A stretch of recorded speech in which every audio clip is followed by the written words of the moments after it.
Assalamualaikum warahmatullahi wabarakatuh. Salam hangat, salam bahagia, salam damai untuk semua teman-teman dimanapun teman-teman berada. Mudah-mudahan semuanya sehat, bahagia, dan tetap kreatif. Dalam kesempatan kali ini, Teater Satu Lampung kembali akan membincangkan insya Allah secara intens perihal-perihal seni pertunjukan dan juga sastra. Dalam kesempatan ini kita memilih satu tema tentang monolog.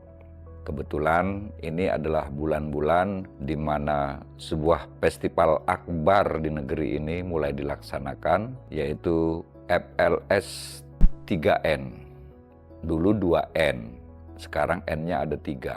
Nah, mengapa kita mengambil tema ini? Karena paling tidak di kota di mana kami berada, barangkali juga di tempat-tempat teman berada, selalu ada problem-problem yang rutin muncul setiap pelaksanaan FLS 3N atau FLS 2N ini. Dua bidang yang memang menjadi perhatian kita adalah lomba monolog dan lomba baca puisi. Apa problem-problem yang sering muncul, terutama yang sering kita dengar dari teman-teman para dewan guru atau pelatih monolog dan bahkan juga para juri. Ternyata jurinya juga sekarang punya problem.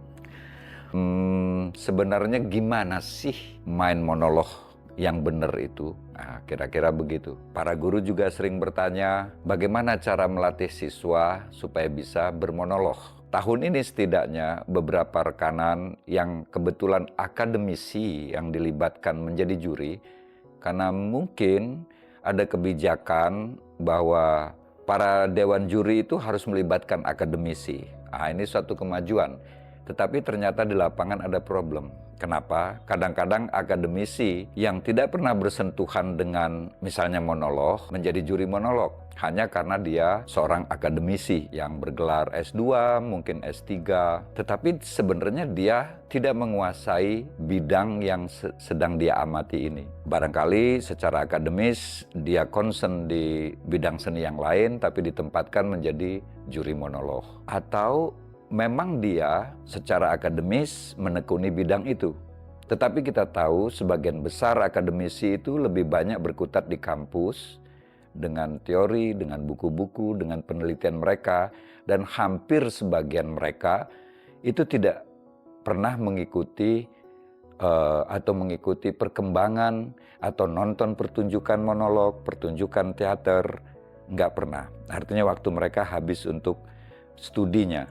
Nah, tiba-tiba mereka bertugas untuk mengamati. Yang mereka amati ini adalah praktiknya, bukan teorinya. Nah, di sini kemudian muncul persoalan, mereka bertanya, apa saja yang harus dilihat sebenarnya misalnya dalam sebuah pertunjukan monolog atau pertunjukan baca puisi. Nah, berdasarkan itu semua, kita dari Teater Satu bukan ingin memberitahu, tapi ingin berbagi apa yang kami ketahui, kami pelajari selama ini tentang monolog. Tentu saja dengan kesadaran apa yang kami sampaikan ini bukan sebuah kebenaran mutlak, tetapi dia bisa dipakai sebagai pintu untuk memahami lebih baik bagaimana melihat sebuah pertunjukan monolog atau melakukan atau melatih siswa untuk bermonolog. Saya ingin berbicara tentang satu hal di dalam monolog yang tampaknya ini masih sering abai baik dalam konteks praktik bermonolognya maupun penulisan monolognya. Hal ini sangat penting karena akan menentukan struktur maupun tekstur pertunjukan di atas panggung, yaitu ruang. Apa sih ruang yang dimaksud di sini? Di sini ruang di sini bukan place, bukan tempat, bukan latar tempat peristiwa, tetapi ruang di dalam konteks cerita. Karena di dalam pertunjukan monolog, alur cerita itu tidak selalu bersifat kronologis. Nah, ruang-ruang yang dimaksud itu kita bagi menjadi 3. Ada past space, ada actual space, dan ada transisi atau in between. Nah, kita bicarakan dulu. Apa itu past space? Adalah ruang lampau. Maksudnya, di dalam monolog selalu ada peristiwa yang berkaitan dengan tokoh, peristiwa yang sudah terjadi. Kenapa selalu ada past space seperti ini?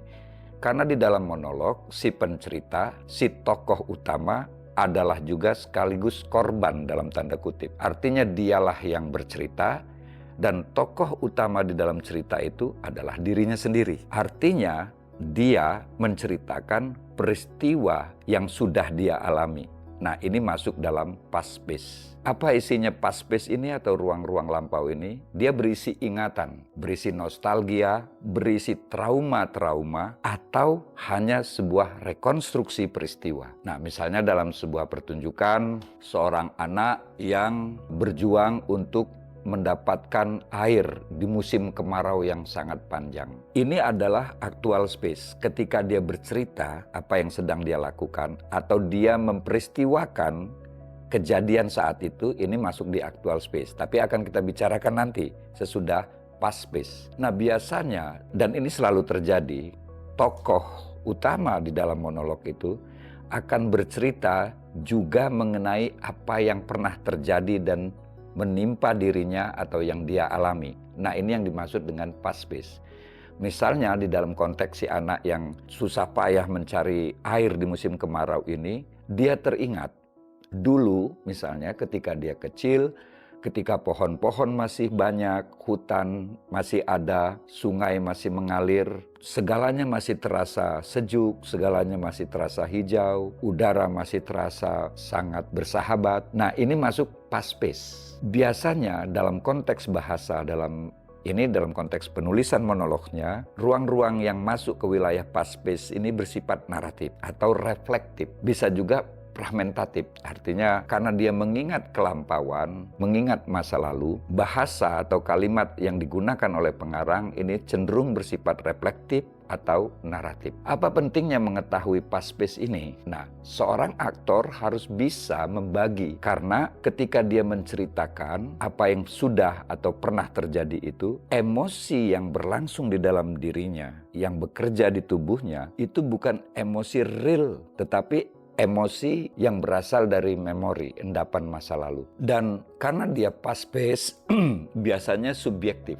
Maksudnya bagaimana sebuah peristiwa itu dia lihat dari perspektif pribadinya. Seperti kita selalu melihat masa lalu itu secara subjektif. Nah, artinya masa lalu menurut versi kita, menurut kita. Dan karena itu di ruang past space ini, si aktor harus pandai membagi porsi. Jangan sampai peristiwa yang lampau ini tampak menjadi terlalu real, seolah-olah itu terjadi saat ini. Nah, ini yang sering terjadi. Sebenarnya dia sedang menceritakan atau sedang memasuki past space ini, tetapi ekspresinya, sikap tubuhnya, laku fisiknya itu terlalu real untuk konteks sesuatu yang bersifat lampau. Pilihan blocking menjadi terlalu banyak, terlalu dinamis, padahal itu masa lalu. Nah, di sini pelatih atau guru atau sutradara yang membantu siswa berlatih harus bisa membedakan. Oh, ini ruang lampau, past space. Jadi porsi tubuh, laku fisik, emosi, itu jangan sampai dia seolah-olah itu sedang terjadi saat ini atau now and here. Sehingga kita penonton tidak bisa membedakan mana yang past space, mana yang actual space. Nah, sekarang kita masuk ke actual space. Actual space itu adalah apa yang terjadi kini, saat ini, di sini pada si tokoh. Misalnya dalam konteks contoh tadi, bahwa si anak sedang berjuang mencari air bersih, sumber air di musim kemarau yang panjang. Nah, di sini peristiwa yang terjadi kan peristiwa yang real. Ini yang dimaksud dengan real. Maka laku tubuhnya, laku fisiknya juga laku-laku yang aktual sehari-hari. Duduk, minum, berjalan, misalnya mengangkat sesuatu, berpindah dari satu posisi ke posisi lain, dan eksplorasi tubuh, acting, ekspresi di sini bisa lebih tebal, bisa lebih jelas, karena ini bersifat aktual space saat ini, dan emosi yang terjadi juga emosi yang saat itu dia rasakan. Misalnya si anak tadi dia merasakan betapa panasnya musim kemarau, maka emosinya, respon tubuhnya harus terasa real saat itu. Bagaimana matahari membakar tubuhnya, bagaimana dia kehausan, itu harus terasa benar-benar saat ini terjadi. Artinya level emosinya, ekspresinya, laku fisiknya harus bisa dirasakan, itu memang terjadi saat itu. Bayangkan kalau misalnya hal seperti ini dia pakai untuk memperistiwakan atau menceritakan apa yang terjadi dahulu atau past space itu tadi, maka kita tidak bisa membedakan mana peristiwa yang sudah terjadi atau di masa lalu, mana yang saat ini. Satu-satunya yang membimbing kita untuk tahu itu terjadi di masa lalu adalah dialog verbal dulu misalnya. Tapi ketika si anak misalnya bicara, dulu waktu aku kecil, kalimat ini dia ucapkan saat ini kan. Nah, kemudian sering para aktor kemudian memperagakan atau memperistiwakan kejadian masa kecil itu. Tetapi emosinya, laku fisiknya itu terlalu besar atau terlalu tebal sehingga kita tidak merasakan kelampauan itu. Atau terlalu banyak bahkan. Dan tidak semua hal yang sudah pernah terjadi itu kita peristiwakan secara fisik. Bisa saja dia diceritakan tetapi dengan emosi, dengan penghayatan, bukan peristiwa yang sedang terjadi. Gampangnya begini, ketika kita terluka, misalnya tangan kita terbeset pisau cutter atau silet, rasa pedihnya, ekspresi pedihnya itu kan bisa cukup besar karena itu sedang terjadi saat ini. Itu berbeda kalau saya bercerita, saya pernah kena silet atau cutter di jari saya. Saya membayangkan dan merasakan pedihnya itu. Tetapi tentu rasa pedihnya itu berbeda karena yang satu sudah lewat, yang satu sedang terjadi saat ini. Artinya, aktor harus bisa membagi porsi emosi dan laku fisik.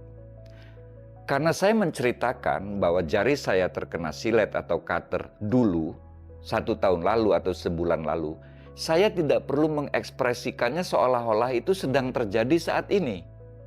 Sehingga itu terasa berlebihan. Tentu saja saya boleh membayangkan lagi, merasakan lagi pedihnya itu. Tetapi ini berbeda kalau rasa sakit, rasa pedih terkena silet itu saat ini terjadi. Maka ekspresi saya, emosi saya bersifat lebih spontan, lebih langsung, dan bisa jadi lebih besar. Nah, pembagian ini yang sering tidak tampak dalam pertunjukan monolog. Lalu kita masuk, nah ini yang unik, in between, ruang transisi. Apa itu ruang in between atau transisi? Dia bukan masa lalu dan bukan saat ini. Misalnya saya mengatakan di pintu itu saya pernah bertemu dengannya. Ketika saya ngomong ini masih actual space, masih saat ini. Lalu saya berjalan ke arah pintu yang saya katakan tadi. Ketika saya bangun dari bangku, berjalan menuju ke pintu yang saya maksud, itu masih actual space. Tiba-tiba sampai di titik yang saya sebut pintu itu, saya berbicara dengan seseorang yang saya katakan tadi, padahal orangnya tidak ada. Nah, ketika saya berbicara dengan orang itu di depan pintu itu, ini transisi. Dia bukan masa lalu, tapi juga bukan aktual saat ini. Dia bersifat imajinatif atau fantasi atau halusinasi. Nah, di dalam monolog ini sering terjadi. Bagaimana aktor bisa membedakan? Kalau saya tadi ketika saya berjalan itu masih aktual, masih real, emosinya masih emosi saat ini, laku fisiknya juga terasa aktual. Begitu sampai di pintu dan saya berbicara dengan orang yang dalam cerita, nah ini udah masuk ke dalam transisi atau in between space. Maka aktor harus bisa membedakan lagi. Jangan sampai itu terasa terlalu nyata, terlalu real.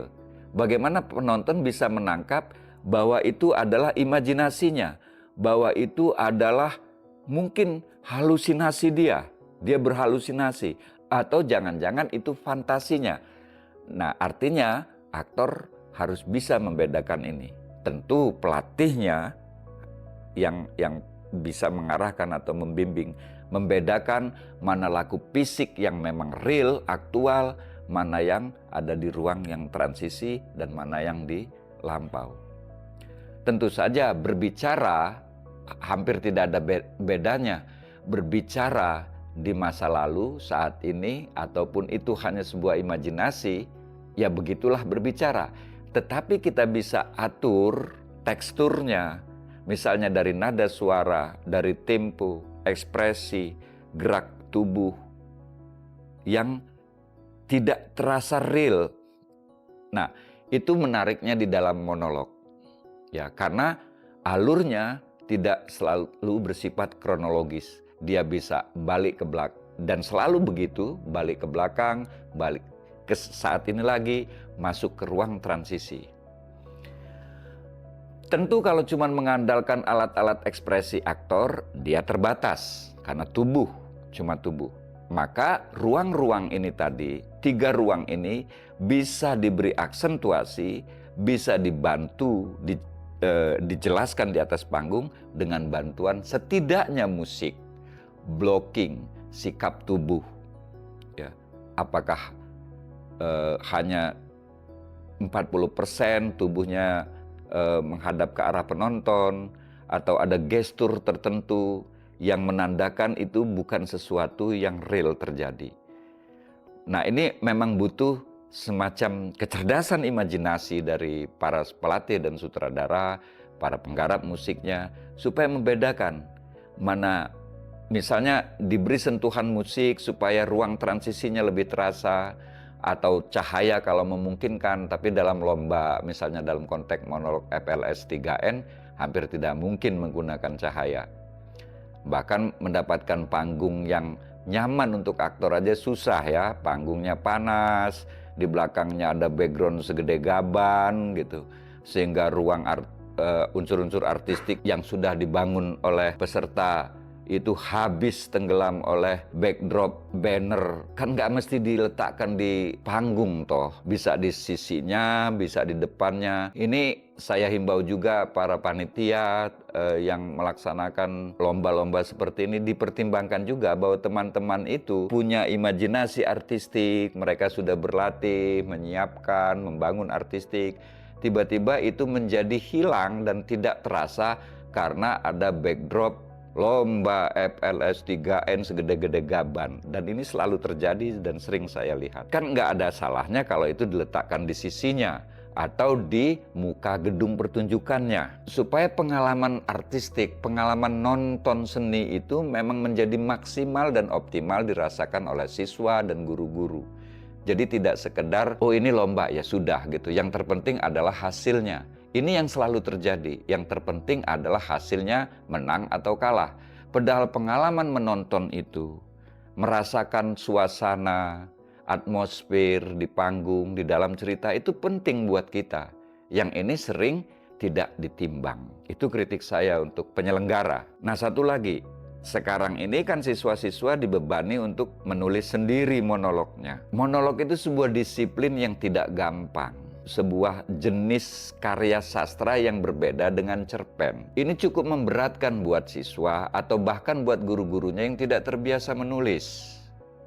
Jadi syarat harus pakai monolog sendiri ini juga semakin menambah beban sekolah atau peserta. Mungkin ini bisa ditimbang lagi. Sehingga ada peserta yang memang punya pelatih atau punya guru yang sudah punya pengalaman menulis, punya bahan monolog yang baik. Sementara ada peserta yang memang belum tahu bahkan apa bedanya monolog dengan cerpen, mereka hanya mementaskan storytelling. Sehingga kualitas itu jomplang. Saya kira ini perlu mendapatkan perhatian juga dari Kementerian Kebudayaan. Syarat-syarat yang seperti ini ditimbang juga. Dipastikan bahwa memang peserta itu membawakan teks monolog. Kalau sebelum-sebelumnya kan memang diminta oleh pengarang-pengarang yang memang sudah punya karya untuk menulis monolog. Ini bukan soal job lagi-lagi, tapi soal ketersediaan bahan yang believable untuk para siswa mementaskan monolog. Artinya bahan cerita yang baik itu sudah akan sangat membantu para pelatih dan guru-guru dan siswanya. Nah, supaya lebih kelihatan variatif, lebih kelihatan setara, nggak terlalu jomplang gitu. Oke, saya tadi bicara agak melenceng ke soal teks monolog. Tapi saya rasa nggak melenceng juga karena itu bahan dari pertunjukan. Tidak semua naskah monolog kemudian menghadirkan tiga konsep ruang ini, yaitu past space, actual space, dan in between space. Sehingga monolog itu bisa kita rasakan sebagai monolog dan berbeda dengan storytelling. Saya kira ini dulu dalam kesempatan ini ngomong tentang monolog. Nanti di sesi berikutnya, di video berikutnya akan kita lanjutkan. Mudah-mudahan ini bisa bermanfaat, bisa membantu baik para guru, pelatih, siswa, maupun para juri, teman-teman akademisi yang kebetulan secara praktik belum banyak tahu tentang monolog, supaya tahun depan nggak bingung lagi. Terima kasih, sampai jumpa, salam.